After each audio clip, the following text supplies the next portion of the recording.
The rain fell soft and steady on Mill Street. Thomas sat on the bottom step of number 14, the same place for 7 years. His old brown coat smelled of damp wool.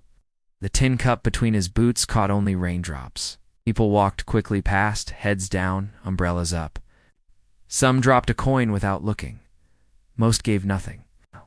Thomas never begged aloud. He simply waited, hands in pockets, eyes watching the puddles. Night after night, the cup stayed almost empty.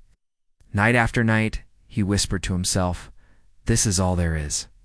The street lamps glowed like tired fireflies. The town went to sleep. Thomas folded his green scarf tighter and prepared for another long, quiet night alone. Back in his small room above the bakery, Thomas took off his wet boots slowly. The kettle hissed. He made tea without sugar. Sugar cost extra. On the wall hung a photograph of him and his wife Ellen laughing in brighter days. She had passed 10 years ago. After that, work dried up, savings disappeared, and pride kept him from asking family for help. So the street became home in the evenings. Every night he told himself the same quiet sentence. "This is my life now." He believed it completely. He believed the cup would always be empty, the room always cold, the mornings always gray. Belief can be heavier than stone. The next morning was colder. Frost sparkled on the pavement. Thomas sat as usual, scarf tight, eyes on the ground. Fewer people walked by at this hour. An old lady in a navy coat stopped. She looked at him for a long moment, then dropped a coin. But she did not walk on. Instead, she spoke softly. "Why do you hold your cup like it is already full?" Thomas blinked. No one had ever asked him anything in years. He answered honestly, voice rough from silence, "Because it never fills." The woman smiled with kind eyes. "Maybe," she said, "the cup stays empty because you decided long ago that it must." Then she walked away, slow and steady. Thomas stared at the coin shining in the tin. For the first time in years, something inside him felt unsettled. All morning, her words circled in his mind. He went back to his room, shaved with care, brushed his coat, and found an old piece of cardboard.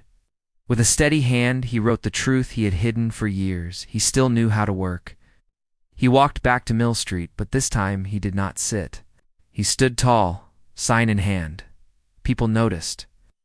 A baker from across the road watched. A young mother smiled. An old man nodded. No one offered work yet, but no one looked away either. Thomas felt the cold air on his face and something warm inside his chest. The cup was still in his pocket, but he no longer held it out like a finished story. He held it like a man who had decided the story was not over. The baker crossed the street near closing time. "I need the floor swept and shelves wiped every evening," he said. 2 hours, fair pay, and dinner included. "Start tonight." Thomas could only nod. That evening, he swept crumbs and wiped flour dust while smelling fresh bread for the first time in years. The baker's wife brought him a hot pasty and a mug of tea with milk and 2 sugars, more sweetness than he had tasted in a decade. When he left, his pocket held real coins earned by his own hands. At home, he placed the old tin cup on the table and looked at it. It was still empty of coins, but for the first time, it did not feel heavy. Something inside Thomas had begun to fill. Months passed. Thomas worked every evening at the bakery and odd jobs during the day. His room grew warmer, a second-hand armchair, a radio that played softly, new photographs on the wall of new friends. He walked Mill Street now with his head high, greeting people who once hurried past. The old tin cup sat on a shelf gathering dust, no longer needed.